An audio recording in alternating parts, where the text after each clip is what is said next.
Februar je mesec kibernetske varnosti, to, da kibernetska varnost je tema, ki je pomembna vsak dan, vsak mesec v letu. Z nami sta danes Živa Drobnič-Kvartuč in Dušan Metič, analitika kibernetske varnosti v Telekomu Slovenije. V današnjem podcastu sem z vami Srđan Cvjetović.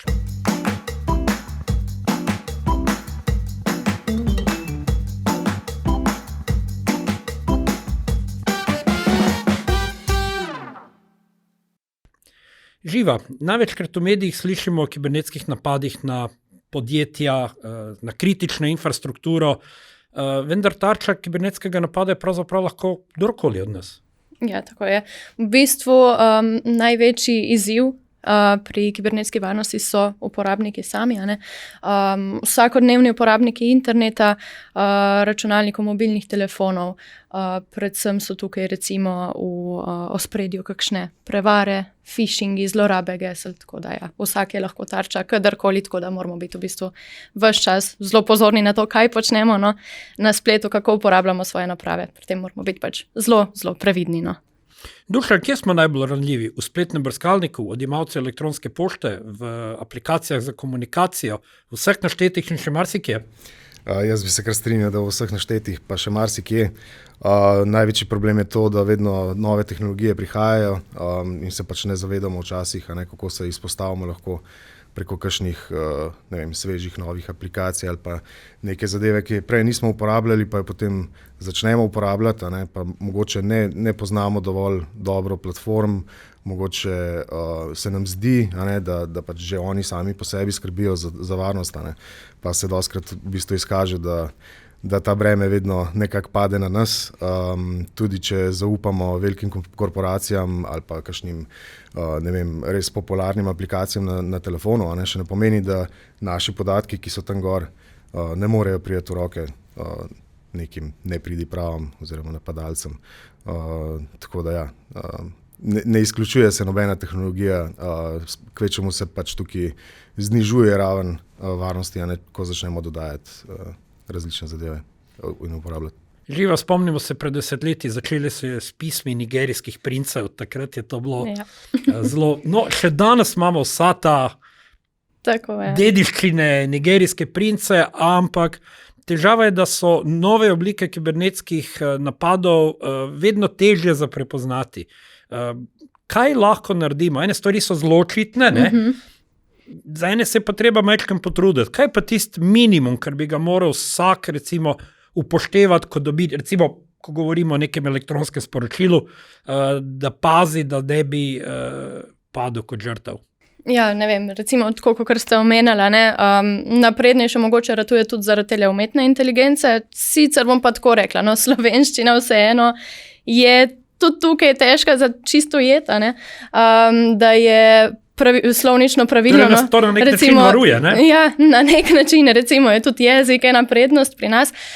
Se pravi, ja, recimo, da navežem na to, ko dobimo kak čuden mail, definitivno pač, če je predobro, da bi bilo res, na to moramo biti precej pozorni. Recimo, ko ste omenili tele nigerijske prevare, vedno je bilo, ne vem, ste nekaj zaslužili, podedovali, pa tudi recimo ljubezenske tele prevare so bile s tem povezane, Se pravi, ja, na ta način, kako je tole sporočilo sestavljeno, tudi jezikovno smo lahko pozorni, če so kakšne napake, recimo, ne vem, nas naslavljajo, dragi prijatelj, tudi ne dostikrat poimensko, spol se dostikrat zamenja, tako, se pravi, zelo površna so ponavadi ta sporočila. Potem je to predobro, da bi bilo res, se pravi, temu ne smemo nasedati takoj. Kaj bi še bilo? Hiter zaslužek, potem, Dušan, kaj bi še rekel? Ja, čudni naslovi pošiljatelja, recimo. Pa da zadeva čudni naslovi pošiljateljev domene, potem, da so noter kakšne zahteve za plačilo, za osebne podatke, to mora takoj prožati alarma, potem kakšni fajli so včasih lahko tudi pripeti, skratka pač. Preden se na karkoli odzivamo, moramo zadevo dobro pregledati, da ne pride do kakšne napake, uhajanja podatkov ali pa pač finančnih izgub. Dušan, samo sporočilo še ni grožnja, če se neustrezno odzovemo na njega. Skratka, kaj mora uporabnik, oziroma raje povem, česa ne sme narediti, da to sporočilo ne bi postalo napad. Mogoče, da še pojasnimo tistim, ki morda rabijo eno besedo več. Kaj se lahko zgodi ob neprimernem ravnanju s takim sporočilom? Ja, res je. Ni že sam prejem obvestila oziroma nekega sporočila, e-maila in tako naprej, še ne pomeni, da smo zdaj okuženi, ali pa da se je nekje, da so podatki zdaj bili odtojeni takoj.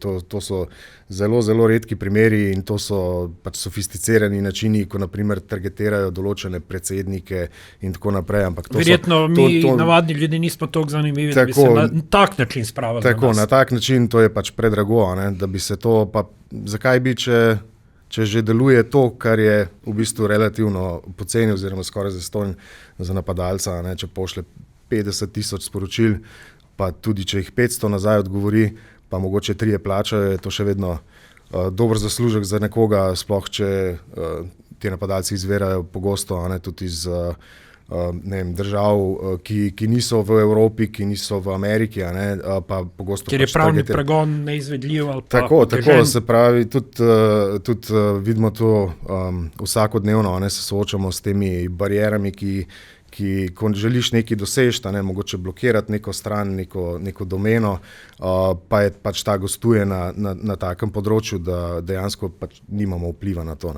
Tako da je potrebno tukaj se drugače prilagoditi na to.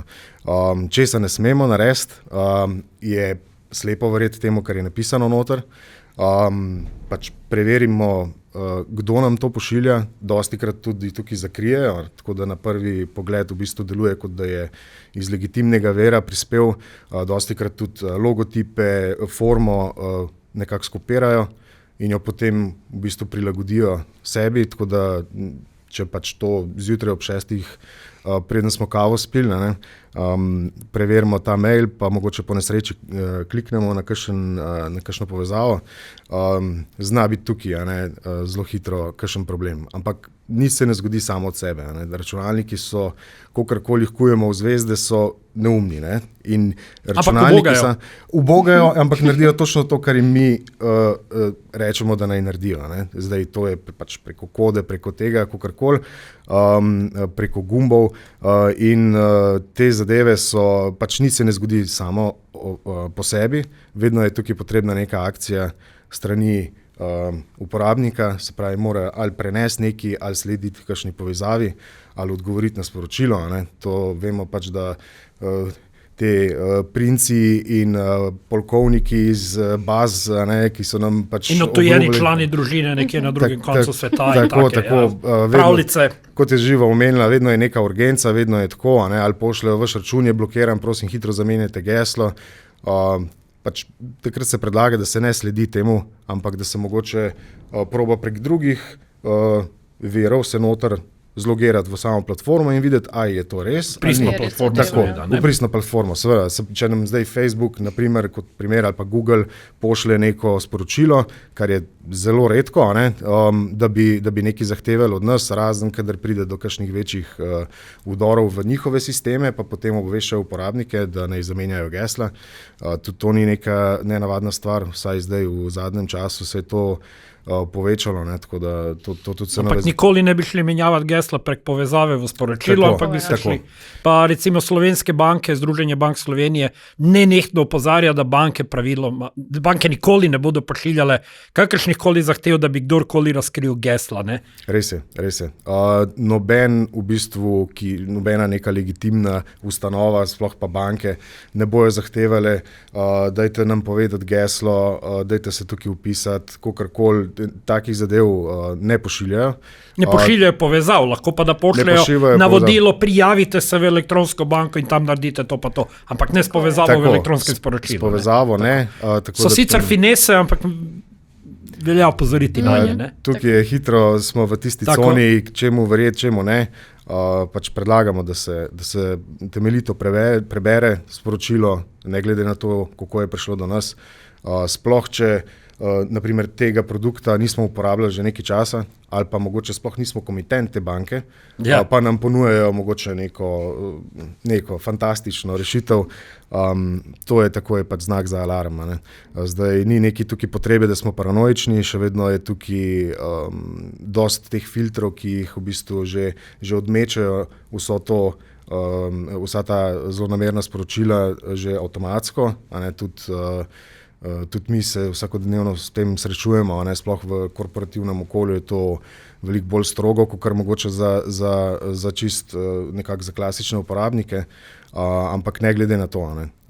Tudi navadni, če temu tako rečemo, oziroma uporabnik neke platforme, ki ni namenjena ne vem, mogoče kakšnim večjim korporacijam, še vedno lahko pa je zaposlen potem v tej korporaciji. Potem prek kompromitiranja njegovega osebnega računa lahko zelo hitro v bistvu napadalci se nekako urinajo potem tudi v organizacijo. Ne?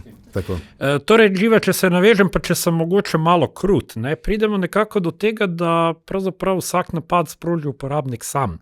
In pri tem bi jaz mogoče vprašal, a so res uporabniki prepuščeni sami sebi, ali je mogoče še kdo drug, ki je odgovoren ali pa ki bi lahko uporabnikom pomagal, da se prepreči, da naredijo napačno potezo? A je internetni ponudnik, kaj bi lahko naredil? Kaj bi lahko naredil, ne vem, šole, kaj bi lahko naredile? Kdo bi lahko pomagal, da bi ljudje bolj pogosto sprejeli pravilne odločitve? Ja, mislim, jaz bi se tukaj takoj obrnila kar na izobraževanje, ozaveščanje. No? Mislim, sej so tudi seveda, kot je Dušan omenil, že neke tehnične rešitve, ne? Tudi v ponudnikih elektronske pošte, nasploh pri v brskalnikih, no? Ampak nasplošno za samo odločitev uporabnika pač izobraževanje, definitivno ozaveščanje o pač različnih vektorjih napada, ki obstajajo, ne? Različnih vrstah kibernetskih groženj, predvsem o tem, kot je tudi že Dušan poudaril, oziroma kot smo že večkrat danes povedali, pozornost, a ne, dobro pogledati, kaj dobimo, na kakšen način, od koga, vsebino, skratka, da se potem pač uporabnik pravilno odloči. Tudi mogoče recimo že v šolah, ja, kot ste omenili, da se začne otroke ozaveščati pravočasno o neki varni rabi interneta, ne, da so pozorni, na katere spletne strani zahajajo. Mogoče pri mladih tudi je za poudariti kakšna socialna omrežja, ne, koliko podatkov tam delijo, kakšne imajo nastavitve zasebnosti, ker tudi prek tega lahko tudi kak napadalec izkoristi dejansko. Ne. Do tega še pridemo, do tega podatkov. Še pridemo, dobro. Ja, v glavnem ozaveščanje že od osnovne šole, mogoče naprej, ne. Učenje varne rabe računalnika, pol mogoče tudi za starejše, ki se zdaj vključujejo malo v večji meri v tale svet, no. Varna raba tudi mobitelov, ne. Mobilnih naprav, ker tudi te čedalje pogosteje postajajo tarča kibernetskih napadov, in mogoče tukaj še malo manjka, no, recimo so tudi tele prevare prek klicev, ne, se pravi, kako bi rekli, ribarjenje prek telefonskih klicev, prek SMS-ov, to je pač ogromno področje še za pokritno. Ja. V bistvu ves čas se pogovarjamo samo o elektronskih sporočilih, je pa to vrh ledene gore, pridemo še do tega, ampak zdaj bi pa malo še o zaveščanju, recimo tudi v redakciji Digisveta na siol.net veliko pišemo o tem in pol nam velikokrat bralci povejo, pa saj to že vse vemo. Pa kljub temu, mi pišemo, bralci mislijo, da so to že vse slišali, napadi so pa še vedno uspešni. Zakaj? Mogoče ravno to, ne, da se izkoristi dostkrat kakšen trenutek nepozornosti, urgenca, pač na tole se cilja. Recimo po družbenih omrežjih je bilo zelo zvita tista prevara, zdaj pa prihajamo počas do phishinga, ne, gremo malo naprej od elektronskih sporočil. Je bilo tisto, a si to ti na posnetku, ne, in to vzbudi neko radovednost. Pa se ustrašiš, ne, da mogoče sam res to jesta, ne, mogoče kaj neprimernega, kaj hudega, ne, se ustrašiš, klikneš in mislim, da je bilo tudi tisti primer, ki se je pol pač, če uporabnik klikne na tisto povezavo, se je pol avtomatsko tudi, mislim, da z njegovega računa pol naprej širilo, ne, ja. Pa smo zdaj na družbenih omrežjih. Na družbenih omrežjih se včasih zdi, da se uporabniki ne zavedajo, da so lastni osebni podatki velik zaklad. In jih kar delijo. Kako naj nekomu razložimo, da mogoče ni pametno, da na družbenem omrežju objavijo, da so cela družina ta dan na drugem koncu sveta. Ja, všečki so zelo tako psihološko. Pa se da objaviti z zamikom. Ja, da se objaviti z zamikom. Jaz nisem neki prevelik uporabnik socialnih omrežij glih z tega vidika, ker pač nimam neke potrebe potem, da delim celemu svetu v bistvu preveč informacij. Če želim to s prijatelji, z znanci, sodelavci in tako naprej, imamo pač druge kanale, da je pa to dostopno vsemu, pa seveda ni dobro. No, saj zapremo profil na ljudi, ki jih poznamo. To je ena od opcij, zdaj ponavadi bi si želeli razširiti bazo teh sledilcev in tako naprej in tukaj včasih sami sebe v bistvu nekako pretentamo, kaj imam pa jaz, mene pa ne, mislim, moje stvari ne zanimajo napadalcev, ampak temu je dostkrat ni tako. In je sploh socialna omrežja so že odkar obstajajo v bistvu, pod nekim tem konstantnim bombardiranjem. Zdaj sicer oni so sprejeli potem mitigacije, da je tega čim manj, ampak seveda tukaj je še vedno ta človeški faktor noter vmes, ki je, kakor že ponavljamo, najbolj nekako na udaru, ker pač mi smo, kakorkoli se obrača besede, najšibkejši člen. Lahko kupimo požarno pregrado za 100,000 evrov, pa kupimo ne vem kakšne vse zaščite. Če nekdo pusti vrata na stržaj odprta, ključavnica nekako ne pomaga. Jaz bi rekel v bistvu tako, da če pa predaš ključe potem nekomu... Ja, pa pustiš pred pražnikom. Pustiš pod pražnikom, je pa to seveda, nismo s tem nič naredili. Pa tudi ponavadi doma nimamo take zaščite, kakor v korporativnih okoljih, tako da smo že tukaj bolj izpostavljeni. Mi dva delava v temu in vsakodnevno se srečujeva z grožnjami, jih analiziramo. Vsakourno bi se uporeči. Vsakodnevno z veliko grožnjami. In je, pač mogoče imamo drugačno perspektivo na to, smo tudi malo bolj paranoični glede tega.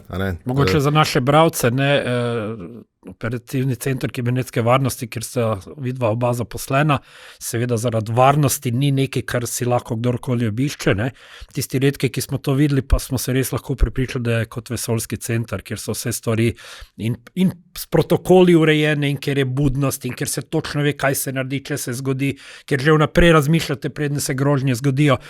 Skratka, recimo tisti uporabniki, ki uporabljajo vaše storitve, si verjetno kakšne take varnosti sami ne bi mogli privoščiti.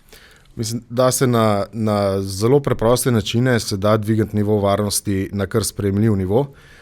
Seveda tukaj pač pozornost in zavedanje tega, kakšne grožnje obstajajo.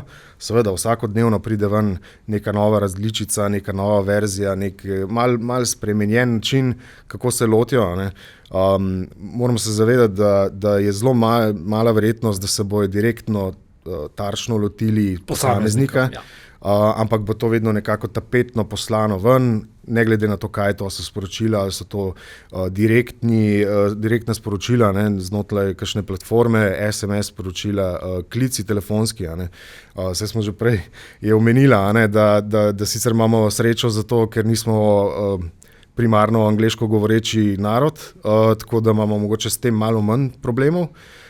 Ampak smo imeli tudi primere, ko so čisto lepo po slovensko govorili, pa klic ni bil legitimen. In potem, če nas prepričajo, da imamo virus na računalniku in spustimo napadalce na samo napravo, da pomagajo, da pomagajo, odpirajo neke stvari, da zgleda, kakor da je okužba prisotna. Seveda nihče, tudi če plačamo za neko to zdaj govorijo seveda o tistih prevarah, da pride telefonski klic, to je tako imenovana prevara servisnega centra. Tako. To pač nas pokličajo, da imamo virus na napravi.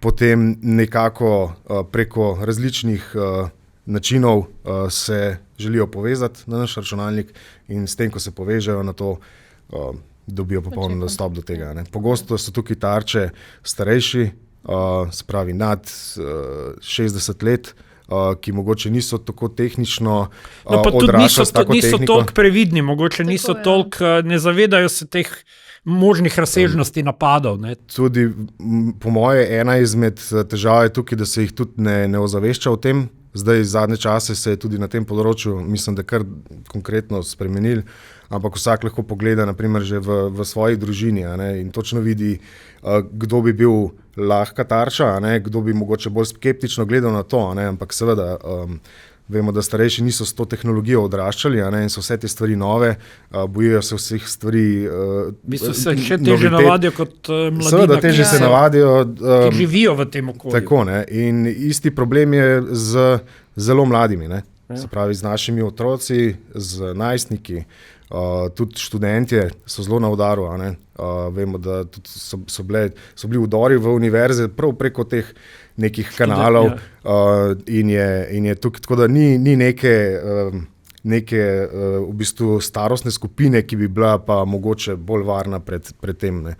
Ampak seveda, izobraževanje v šolah, jaz mislim, da bi to skoraj že moralo obstajati, če ne že kot predmet, kot neka redna zadeva, kjer bi pač učenci slišali, kakšni so ne samo strani drugih pač kriminalnih dejavnosti, ki jim pretijo na socialnih omrežjih, ampak lahko tudi potencialno prinesejo okužbo v domače okolje, ta se razširi potem na vse naprave, ki je doma, in prek tega lahko naprimer tudi služben prenosnik od očeta ali mame okužijo, in tukaj je pa potem ta preskok, ki mogoče še ni najbolj izpostavljen. Tako da to, da nekdo reče, da jaz osebno itak nimam nič kaj tazga, kaj mi bojo pa vzela, če hoče pa moje slike pa ne imajo, to dostikrat slišimo, ampak potem, ko se zgodi nek vdor, pa mogoče sploh ni, ne rabi biti neka huda zadeva, mogoče samo se je nekdo poskusil logirati v, ne vem, naš Gmail račun ali pa ne vem, v Facebook ali pa Instagram ali karkoli že uporabljate, takrat se pa dostikrat počutijo tako, malo nelagodno. Ampak imajo pa marsikaj zavzeto, recimo najbolj veseli so seveda, če pride do številke bančne kartice ali pa do vstopnega gesla za banko ali kaj takega. Ampak recimo podatki so pomembni tudi v marsikaterem drugem pomenu. Jaz sem prej omenil tisti primer, naznaniš, da te ni doma, recimo pomeni stanovanje ni obranjeno. Ampak podatki so zelo pomembni vsakem od nas, tudi kakšnim, bom rekel, naročnikom, ki so pripravljeni zanje kar precej plačati, recimo o tem, kako živimo, kakšne so naše navade. Kakšen je torej pomen, kaj je vse naš osebni podatek? Verjetno veliko več, kot se zavedamo. Mislim, zdaj, če bi šli čist po definiciji, je to sicer pač podatek, ki določa posameznika, ampak zdaj recimo meni osebno, podatek, ki ga ne bi hotela izgubiti, ne vem, telefonska številka, mail, to ni prav po definiciji osebni podatek, ampak definitivno nekaj, kar hočeš zavarovati, ker če ne drugega, to lahko predstavlja pač nek kanal, tudi za napad. No, ampak osebni podatek je, popravta me, če se motim, ampak zame je recimo osebni podatek, če jaz vem, da vi recimo rada pijete kavo z mlekom, ne pa kavo, pa bo pol mogoče nek oglaševalec vas lahko ciljo na podlagi tega. Tudi to je na nek način osebni podatek. Na nek način, oziroma nek podatek, ki razkriva naše navade, naše lastnosti. In se ga polja, sej to se dogaja, pač, da se zbirajo v veliki meri. To so, bomo rekli, nedolžni primeri napadov, ni neke neposredne škode. Tako sem, še vedno. Na družbenih omrežjih zadnje čase opažamo ogromno lažnih profilov, ki se želijo spoprijateljiti z nami. Zakaj to počnejo? Kaj hočejo s tem pridobiti? Predvsem po moje pač še nek kanal, do uporabnika mogoče pač poskusiti ravno s tem, pač smo takoj spet pri phishingu, se mi zdi. Recimo zadnje čase mogoče so tudi na udaru tele kriptoinvesticijske prevare. Tudi kot ta kanal se lahko uporabi, recimo spet tista želja po nekem hitrem zaslužku, nekem lahkem zaslužku. Nekdo pač neznani sicer, pa recimo, če je kak starejši uporabnik socialnih omrežij ali pa kakšen mlad, mogoče malo manj ozaveščen, pa ne vem, ima kakšno krizo, bi rad na hitro nekaj zaslužil in je takoj bolj na udaru pač za tak napad. Ta uporabnik oziroma pač napadalec, no, bom rekla, potem seveda uspe uporabnika lahko prepričati v to, da začne pač s tistimi investicijami. Recimo poznam primer, no, osebno oziroma iz kroga, ko je ena gospa na ta način recimo zgubila 15,000 evrov. Ampak spet pridemo do tega, da je nekdo prepričal, da je ona nekaj naredila. Ja, tako vedno je pač ta interakcija uporabnika. Se pravi, spet je v končni fazi tisti odločilni korak, da do prevare pride je uporabnik sam. Neozaveščenost, da ne rečem naivnost uporabnika. Ja, točno to. Ker recimo jaz osebno, če bi kaj takega dobila, oziroma kdo, ki je bolj ozaveščen, načeloma bo to pač ignoriral. Ali pa celo blokiral, tako. Pa še ti lažni profili, prej so bila tuja imena, zdaj so pa slovenska imena, so že napredovali. Pa tudi recimo, kakšni generatori so, ne vem, slik, oseb, ki v bistvu sploh ne obstajajo. No, pa smo na umetni inteligenci. Umetna inteligenca lahko ustvarja fotografije, lahko ustvarja osebnosti. Kako prepoznamo, če vidimo, da nima ravno nobenega prijatelja? Ali pa da ni, to je ena kako stvar. Recimo vidimo, kako prepoznamo lažne profile? Seveda, najboljši način je verjetno ne sprejmi tistega, ki ga osebno ne poznaš. Tako, ampak se to v praksi načeloma, kakor je Dušan rekel, marsikdo pač bi rad imel čim večji bazen, rekla, teh sledilcev, prijateljev. Ja, pač tako, kot ste omenili, da nima recimo veliko prijateljev na socialnih omrežjih, ne vem, tudi objave, načeloma, vsaj kot sem jaz kdaj kaj spremljala od teh prevarantov, so zadnje objave ravno o tem nekem hitrem zaslužku, ker hočejo to tudi malo promovirati, doseči tiste ljudi, ki jih imajo na svojem profilu. To mogoče je znak pol, ne vem, da nima kakih dost fotografij recimo svojih. Sicer tukaj je spet malo kontradiktorno, ker načeloma spet uporabnik, ki bo varoval svojo zasebnost, tako ne bo imel tega velika. Vsaj nejavno. Ja, nejavno objavljeno. Ja, kakšne take stvari. No, ni veliko objav, ni kakšnih osebnih objav, ne vem, veliko prijateljev, nov profil, se pri enih se vidi, kdaj so se v bistvu pridružili na nekem socialnem omrežju. Tako da ja, kaj takega. No, sej tisti, ki je ozaveščen, bo to po mojem kar sam dost hiter začutil, prepoznal. No. Ampak najučinkovitejše prevare so ponavadi take najbolj preproste. Recimo ta menedžerska prevara, nekdo udre v račun nekoga v podjetju in pol v imenu njega pošlje v računovodstvo popolnoma navaden dopis, nakažite na Rožica, da je na Kajmanske otoke 50,000 evrov. Kje tle ne zvonijo alarmi? Ja, se je za vprašati. Jaz bi rekel, da tukaj mogoče cel ta avtomatizem celotnega procesa dela. Če je to neko računovodstvo, ki plača, ne vem, 300 računov na dan, ne vem, čisto ko sem rekel, in če se pogosto nekako ubadajo z visokimi zneski, da jim je pač nekaj čisto navadnega, v bistvu, da nakažejo, ne vem, 50,000 evrov. Ampak da proces potrjevanja gre prek navadnega. Ja, to je problem, ker se nekako ne zavedajo te grožnje. Če bi vedeli, da to obstaja, bi mogoče sprejeli kakšne ukrepe. Tisti, ki potem plačajo to, tudi pol pogosto sprejmejo zelo hude ukrepe glede potrjevanja teh, sploh pri večjih zneskih. Pa zdaj so se nekako prelevili tudi v to, da tudi že manjše zneske, saj pač čez 100 podjetjem pošle in vsak nakaže 1,000 evrov. Na 50,000 se bo mogoče nekdo malo tako. Zamislil, ampak 200, 300, kaj je to? To se je potrebno zavedati, da pri takih napadih so napadalci dlje časa noter v sistemu že in spremljajo celotno komunikacijo pošte.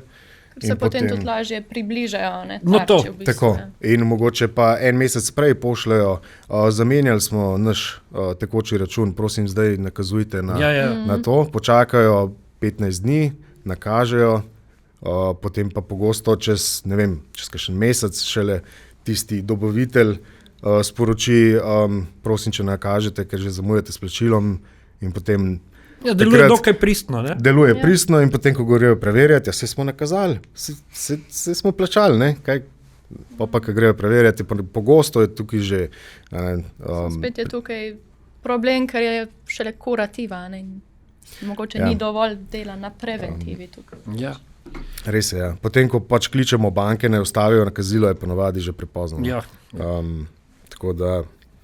Omenilo ste večkrat, da smo vsi ranljivi, ampak mogoče nekateri vseeno malo bolj ranljivi.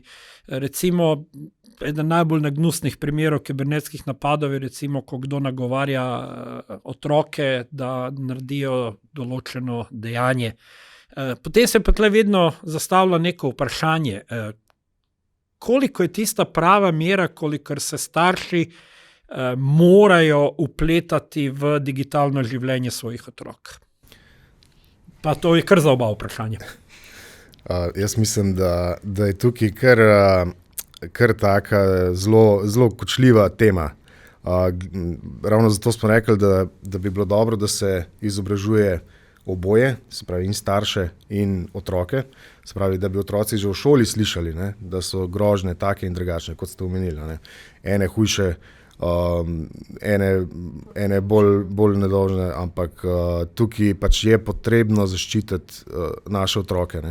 Ne, da jim zdaj vzamemo svobodo, pa da se vtikamo zdaj v vsako sporočilo, ki ga prejmejo. No, prepoved torej ni rešitev. Ne, mislim, če bomo prepovedali, vemo, da dostikrat bojo potem otroci tudi našli način, kako zaobiti naše zaščite in prepovedi in blokade. Tako da tukaj s tem ne bomo kaj dosti rešili, mogoče zelo kratkotrajno.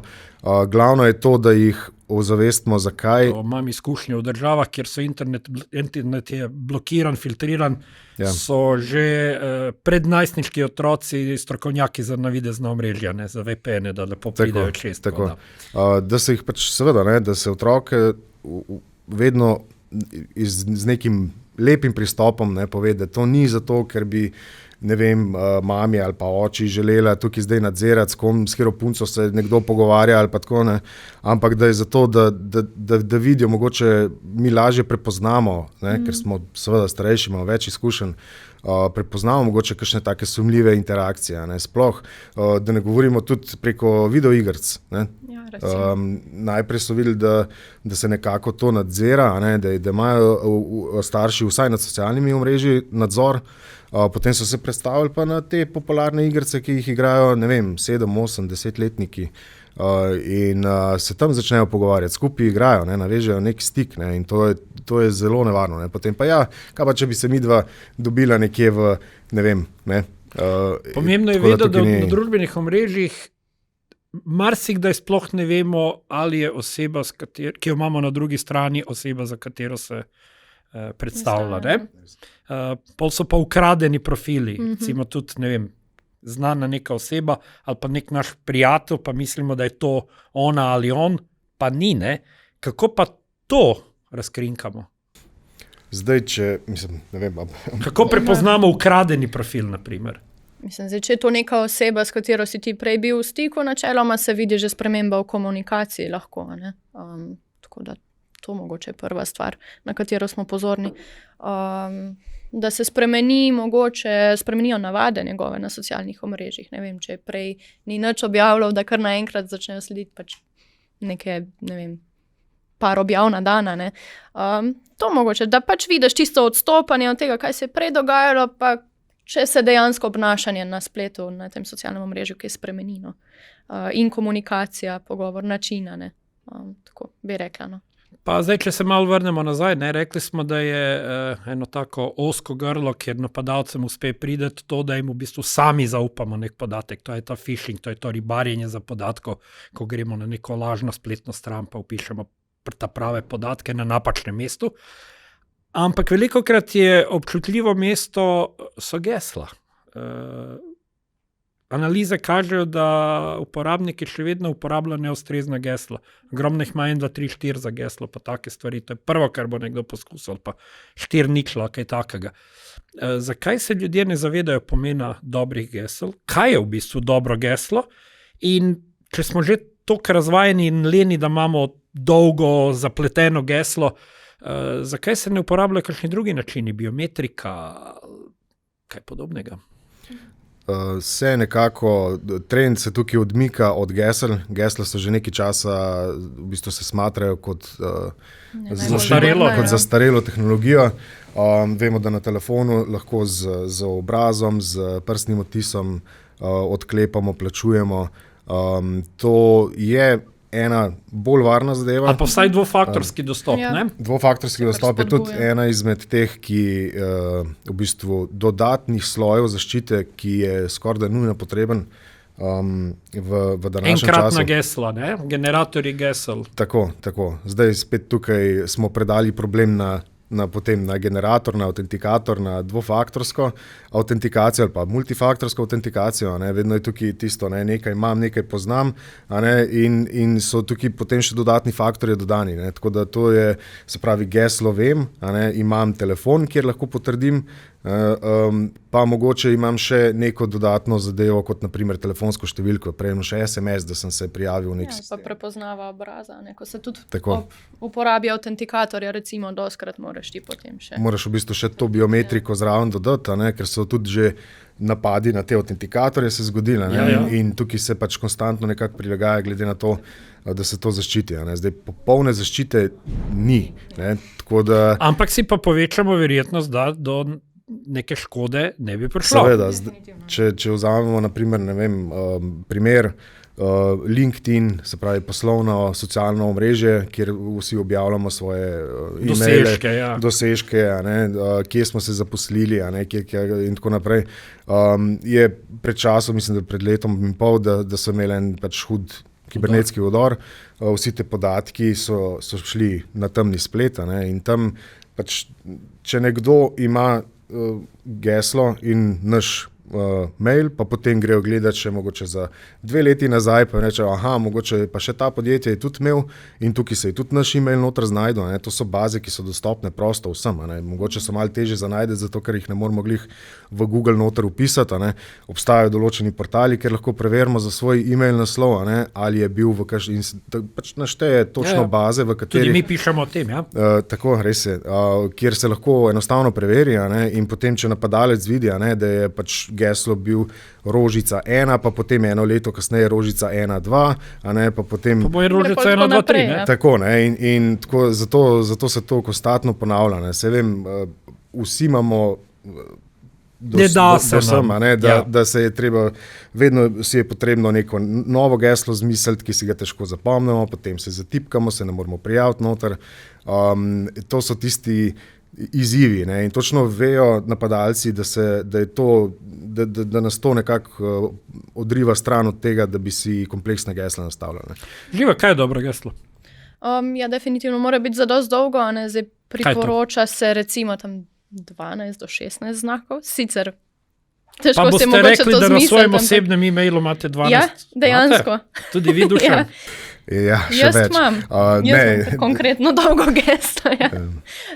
Pa seveda No, velike, sam, če male jaz zdaj črke, na glas ne. povem, koliko znakov ima moje Ja. geslo, s tem to geslo postane manj varno. Zato To bom je tih. pa res, to Ja. je pa res. Ja.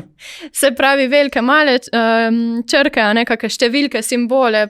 Pač tako, Tudi da je presledek je kompleksno. lahko noter, ponekod. Ponekod ja. Ja, kjer eni sistemi dopušča, tega ja. ne prepoznavajo. Mhm. Pravijo, da je tako dobro geslo tisto, ki uporabniku nekaj pomeni, pa nikomur drugemu. Kaj bi to ja. pomenilo? Neka fraza, mogoče, ki Recimo, ne rabi ja. biti, mislim, je priporočljiva, da ni v povezavi z nami, se pravi, nobenih osebnih podatkov noter, nobenih Rojstnega dneva rojstnega soproge. dneva, Pač, ja, mogoče, ne vem, to se hitro razkrije. meseca v letu in tako naprej. Vemo, da je dosti takih. Ime hišnega ljubljenčka. Ja, Tako, pa recimo, ne. ne vem, imena otrok, kraj bivanja, ki ta zga doskrat dajo, ne vem, da je Ljubljana 10. Recimo, algoritmi so že tudi dojeli, da tiste menjave nič za O, pa 3 za E, to vse računalniki znajo. In recimo, dobro je vedeti, da daljše, ko je geslo, ne, več računskih operacij je potrebno, da bi se ga uganilo, večja je verjetnost. Ne. Ja. Koliko pogosto pa bi morali menjati geslo? Če se mene vpraša, je 3 mesece predolga, ne? Ampak Kaj to pa je vi tudi pravite, neživljenjsko. Ja, mi imamo sicer takole, no jaz osebno, bom rekla, na svojih osebnih računih nisem ravno pozorna, a ne, na to. Pa je Ampak 6 ja. mesecev, ne? Ja, Ja. recimo, ampak pač se jih to, ko je Dušan rekel, težko si je pa recimo enkrat na mesec spet zmišljati neko novo izvirno geslo. Kaj pa tisti programi, ki upravljajo z gesli? Ja, tudi To je ena od rešitev. rešitev, Treba ja. zaščititi geslo na tem programu, a Seveda. ne? To je Pa tudi rešitev na ta So problem, lahko ja. tarče, a ne odorov, tudi ti programi. Eden je bil, Ja. ne? OnePassword, kjer je že bil, ne? Je bil... Mislim, da so se kar že skoraj vsi zvrstili v tem Ja. noter. Dejstvo je, da pač nekateri malo boljši izvedejo to, ampak to je ta odgovor na ta problem. Zakaj kompleksne gesla, zakaj dolga gesla? Zato, da jih z ugibanjem ali pa z raznimi tako imenovanimi temi dictionary attacki, se pravi napadi z Slovarji. Pričakovanimi slovarjem, besedami, ja? Oni pač uvozijo noter celotno slovensko slovnico in rečejo, zdaj pa ti kombinacije tukaj to. Ne. Vemo, da so računalniki ratali zelo hitri, Seveda. sploh določeni algoritmi, ki tečejo na teh malo bolj močnih računalnikih, kot smo jih navajeni doma imeti. Ne. Lahko 6-mestno geslo uganejo, razkrijejo v minuti. Zdaj, če je pa to 16-20 znakov, bo pa rabo 10.000 let. Ne. Tako da tukaj je potem To smo pa varni. tako, ne, tako da pač noben se ne bo lotil tega, tako kljub temu, da je. Ne. Bolje je pač potrebno nekako zaščititi vse te entitete. Ne. Zdaj, kot smo že rekli, te password menedžerji, ki jih ponujajo, dosti jih je brezplačnih, se ugradijo že noter v naš brskalnik, mogoče ga imamo lokalno tudi na računalniku, odvisno od ponudnikov, ampak je ena rešitev na to, ker pač je nemogoče pričakovati, da bomo za 50 portalov, za 150 dostopov na vsake 6 mesecev zamenjali gesla. Ker tudi ni priporočljivo, da imamo enaka gesla za različne ponudnike. Zelo zaželjeno je, da za vsak ponudnik imamo neko unikatno geslo, ki celo ni po isti neki logiki. Ne? Ja. Res je. In ravno tukaj je pol. Ker preprosto logiko bodo računalniški sistemi tudi preprosto in hitro dojeli. Ne? Tukaj tudi umetna inteligenca zdaj povzroča kar veliko problemov. Seveda nekdo, ki mogoče nima nekaj velik znanja na področju kibernetskega kriminala, če lahko temu tako rečem, gre na določene strani in mu podobni programi, kot so ChatGPT, tudi tukaj vemo, da so mogli ustaviti to, ker so ljudje zahtevali od njega, da mu spiše kakšno zelo namerno kodo, pa je lepo napisal. Se pravi, ne znamo, ne rabimo biti programer, nič več, zato da spišemo neko zelo namerno kodo ali pa da dobimo dostop. Tudi te malware as a service, ransomware as a service, lahko postanemo napadalci z izsiljevalsko kodo za 2000 evrov na mesec, se pojavijo na portal, vse oni naredijo, celo dostavijo phishing sporočilo. Vi samo plačate, in potem pač mi lahko izsiljujemo neko podjetje za težke vsote denarja. Umetna inteligenca je zanesljivo tema, o kateri lahko še ogromno govorimo, ampak lahko bi rekli, umetna inteligenca nam lahko prinese nesluteno dobrega, lahko pa v napačnih rokah naredi veliko škode, kot marsikaj drugega v življenju. Ni to zdaj. Bi pa mogoče omenil še ene vrste napadov, na katere mogoče nimamo neposrednega vpliva. Tudi te se seveda zgodijo zaradi neprevidnosti nekogar. Nekdo spusti neko zelo namerno kodo, se ta pritaji v sistemu in pol čez nekaj časa onemogoči sistem. To so te razni DDoS napadi pa tako naprej. Recept je v bistvu isti. Ne pritiskaj na neke čudne povezave, ne nameščaj čudnih programov. Kaj bi še svetovali? Kako prepoznati, kako preprečiti te napade, da se nam onesposobijo sistemi? Zaklenejo datoteke. Zdaj, če govorimo o zaklepu, se pravi, ti ransomware napadu, napadi izsiljevanja, se pravi, oni vedno, oziroma vsaj nove taktike so take, da vedno naredijo to eksfiltracijo podatkov, se pravi, poberejo vse, kar je na našem sistemu ali pa na sistemih, jih to lepo spravijo, potem nam zakriptirajo, se pravi, zaklenejo vse datoteke in potem nas izsiljujejo, seveda pustijo izsiljevalsko sporočilo, če želite dostop do vaših podatkov, dajte nas kontaktirati na teh naslovih. In to zna biti pač zelo kočljivo. Seveda, če grejo zdaj neki občutljivi podatki ven na tem splet, oziroma napadalcem v roke, ki potem seveda to prodajajo naprej najvišjemu ponudniku, ali pa če se nobenemu nekako ne zdi to vredno, pa kar objavijo vse te podatke. Tako da dostikrat je to zdaj kar ta metoda dvojnega izsiljevanja, se temu reče. Tako da to zna biti kar hudi napadi, mogoče za nek osebni računalnik, ker bomo mogoče za 2 meseca slik izgubili, še ni konc sveta. Ne? Večji problem je to seveda v podjetjih, korporacijah, sploh tukaj, ker je tukaj vedno finančna motivacija v zadnji. Lahko pa tudi domač računalnik postane rudnik za kriptovalute, za nekoga tretjega, da se uporabnik niti ne zaveda. Pa je še skoraj najmanjša škoda to, da bo imel dražji račun za elektriko. Ne? Ja, čeprav elektrika je zdaj že kar zrasla, tako da ampak to je definitivno en izmed, če dobimo tak način oziroma tak tip napada, smo lahko v bistvu še veseli, da je pač nekdo udaril kriptovaluto 1 mesec, pa smo mi to opazili, mogoče se nam bo pa potem ta nekako pozornost dvignila, pa da vidimo, da mogoče pa tudi nismo toliko imuni na Saj ni neke zadeve. neposredne finančne škode. Ne? Ja. Dobro, če povzamemo naš pogovor, torej popolne varnosti ni, obstajajo pa številni načini, kako lahko zmanjšamo verjetnost, da se nam zgodi kaj hudega, in za veliko večino teh je skupni imenovalec, da smo sami previdni, pozorni. Bi videla še kaj dodala tako za konec ali pa povzela na svoj način? Mislim, če povzamemo, smo že večkrat skozi pogovor omenili, se pravi pozornost na, sumljivo elektronsko pošto, sumljiva sporočila na socialnih omrežjih. Moramo biti pozorni, od katerih oseb tole dobimo, z kakšnih naslovov, kakšna je vsebina, kakšne so zahteve noter, za podatke, za plačilo. Potem pozornost pri objavah javnih, tudi recimo, ko je Dušan prej omenil LinkedIn. Mogoče, da se tudi take storitve ne prijavljamo s kakimi službenimi računi, definitivno fajn biti pozoren. Sploh, če misli, kdo službo zamenjati. recimo. Pa mogoče, kar nismo omenili skozi pogovor, tudi, kakor se tale prinesi svojo napravo, oziroma po angleško bring your own device, kar se v službah, zdaj v korporacijah, nekaterih dogaja, ker recimo hočejo prihraniti na financah. Nabavi infrastrukture, Mogoče tudi tukaj treba biti pozoren, kako, na kakšen način dovolijo podjetja pač uporabo teh osebnih naprav, kakšne so omejitve, mogoče se ne zavedajo, da prihranek pri nabavi hkrati narekuje toliko več stroškov pri zagotavljanju neke homogenosti in varnosti.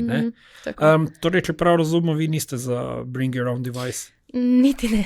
Dušan? Ne, nisem nek ambasador tega. Skratka, domač računalnik naj bo domač, služben naj bo služben. Domač služben naj bo za službo, če imamo še to možnost, da pač te stvari, ki jih upravljamo, ki so mogoče malo bolj kočljive, se pravi spletno bančništvo in tako naprej, dajmo to izolirati na neko napravo. Kaj pa tisti ključki, ki jih vstavljamo v vsako napravo?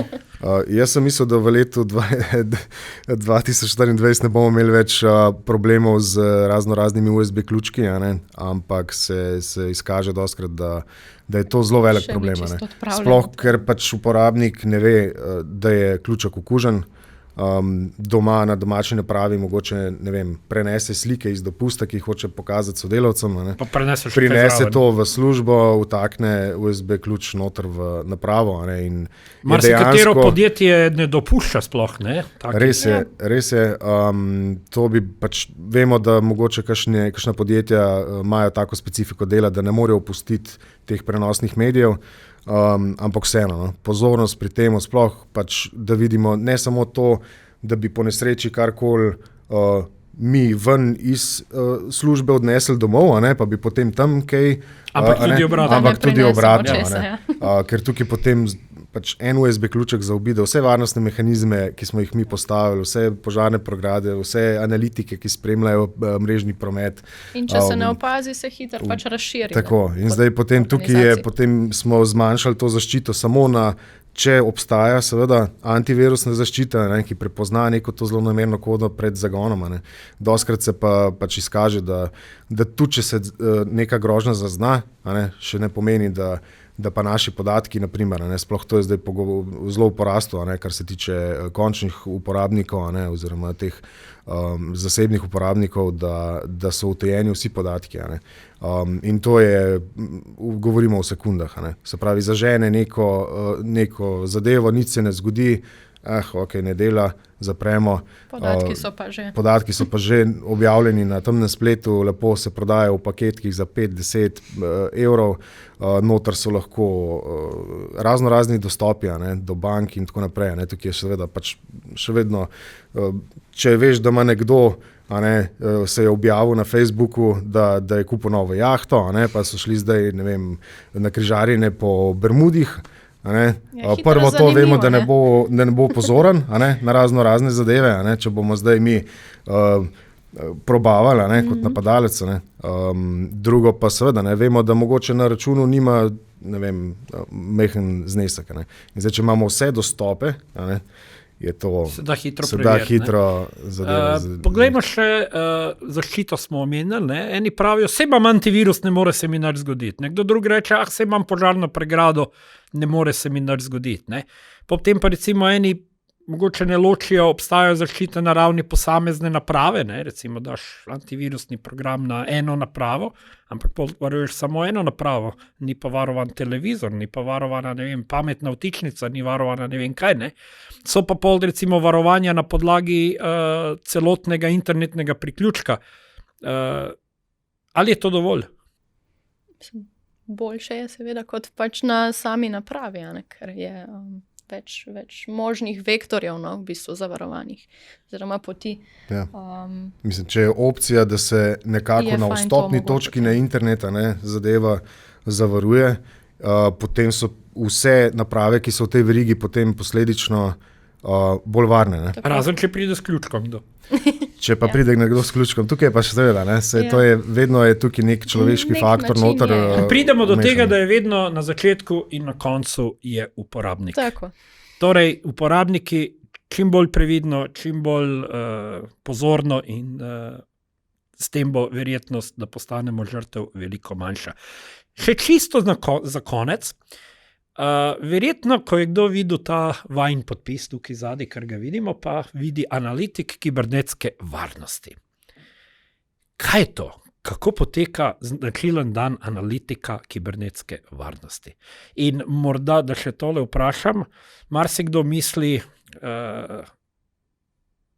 si misli, da mogoče je v informacijskih tehnologijah še vedno prevladujoče, da so moški v tem poklicu, ampak evo, živa je dokaz, da temu ni nujno tako. Bosta malo povedala torej, nekaj o tem poklicu.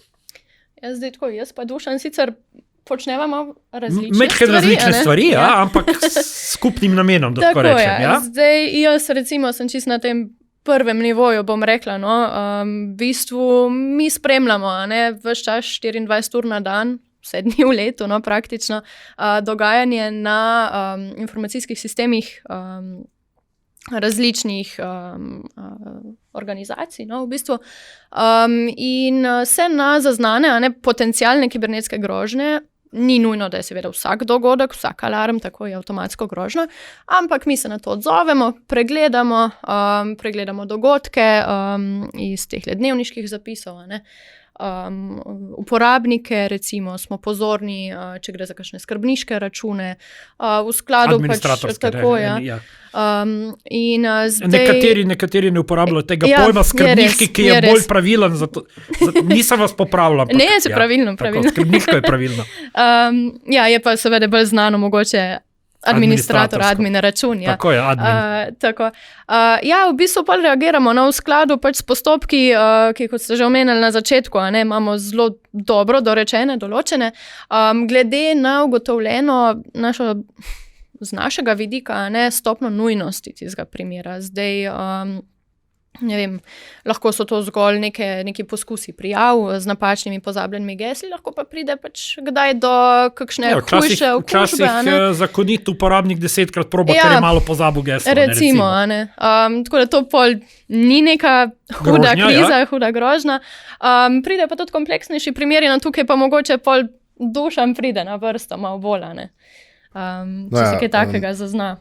To je res, vsi delujemo v sklopu istega centra kibernetske varnosti in odpornosti. Vsak ima svoje zadolžitve, seveda zato, ker ne more en narediti vsega. Jaz delujem predvsem na področju te preventivne zaščite pred kibernetskimi vdori, se pravi v bistvu na področju... Ne bi niti prišlo do tega. Tako, na področju v bistvu threat intelligence, kar je nekje, če to opišem, da nekako analiziramo grožnje in se potem preventivno zaščitimo že pred njimi, preden nastopijo direktno mogoče na strani žive, ki pa v živo odreagira potem na te anomalije v sistemih. Pregledovanje temnega spleta za uporabniki, za poverilnicami, se pravi e-maili, gesli, ki bi mogoče bili nekje izpuščeni, se pravi z te druge strani nekako se prelevimo v neko vlogo napadalca in rečemo, ok, zdaj bomo pa iskali, kje bi najdli o tej organizaciji čim več podatkov, in na podlagi teh zaznav potem seveda sprejemamo odločitve. Če zdaj je teh podatkov ogromno, potem imamo nekje nek problem. Kakor je tudi že Živa omenila, se pač tukaj je, vsaka zadeva je unikatna, noben alarm, dogodek ali kakorkoli, pač bi že temu rekel, ni isti prejšnjemu. Vedno je tukaj nek analitik za tem, ki preveri vse, ali gre dejansko za grožnjo ali ne. Seveda imamo avtomatizirane sisteme, ki vso to poplavo v bistvu teh napadov, mogoče to ljudje niti triažira celo. Tako, triažira ob zaznavi, da bi se pač preprečila kakršnakoli škoda, in da se pač mitigirajo v bistvu te akcije napadalcev. In tega je ogromno. Mogoče se ne zavedamo, koliko je tega, ker pač ne vidimo in slišimo samo o tistih uspelih poizkusih. Pa o večjih napadih. Noben pa ne pogleda te statistike, koliko smo jih odbranili. In tukaj je številka ogromna. Tukaj sploh, tako kot ste prej že omenili, DOS napadja, se pravi denial of service, nam napadejo našo internetno stran, ki potem počepne zaradi tega prometa in nobeni normalni uporabnik se ne more potem logirati. Kar je recimo v primeru kakšne kritične infrastrukture lahko še dosti bolj dramatično. Je problema, sploh naprimer, ne vem, ko so bili primeri, ko je bilo potrebno oddati naprimer neke davčne papirje in je bil rok do konca meseca, in so se napadalci potem spravili in so pač onemogočili tisto internetno stran in dejansko te končni uporabniki niso bili sposobni oddati tega pravočasno. In tukaj se zda, to je mogoče tak manjši. Pa recimo napadi na energetske sisteme ali kaj takega. Tudi o tem je bilo veliko povedano v medijih, to se pač vsakodnevno se pojavljajo posod po svetu napadi na kritično infrastrukturo, na bolnice, na vedno take tarče, ki so v preteklosti mogoče se napadalci rekli, njih pa ne bomo, ker ne bi bilo etično. No, tukaj se recimo velikokrat zgodi, da je tudi programska oprema zastarela. Gotovo sta zasledila, pred parimi dnevi so na nemških železnicah odkrili, da uporabljajo operacijske sisteme, ki so stari 30 in več let. To je z varnostnega vidika... Precej ranljivo je to potem. Midlo rečeno, ja. Včasih je problem, da določeni sistemi, sploh v železniški promet ali pa kakšne take zadeve, ki se mogoče ne posodabljajo vsako leto, vse železnice ne kupijo vsako leto nove lokomotive. Tukaj je včasih tudi težko posodobiti te sisteme. Upal bi se reči, da tudi kak bankomat ima še Windows 95 gor pa take. To je tudi že druga zadeva, ampak tukaj mislim, da rešijo na drugačen način to, da tukaj nekako vsaj to grožnjo, da mogoče se ne da posodobiti. Je na višjem nivoju poskrbljeno za to. Se pravi, je pa to zabavno in vedno več je v bistvu dela, tako da je kar pestro. Skratka, ni mesta za paniko, ampak moramo biti skozi pozorni in previdni. Tako. Tudi posodabljati to, kar smo zdaj omenili. To je vse tisto odgovorno ravnanje. Se pravi, ustrezna gesla, dinamika menjave gesel, previdnost pri ne odpiramo stvari, povezav, datotek, ki nam niso znane. In tako naprej, kar smo omenili. Živa in Dušan, želimo vam čim manj alarmov, ker bo to pomenilo, da smo tudi mi digitalno bolj varni. Hvala, ker sta bila danes v podcastu. Hvala.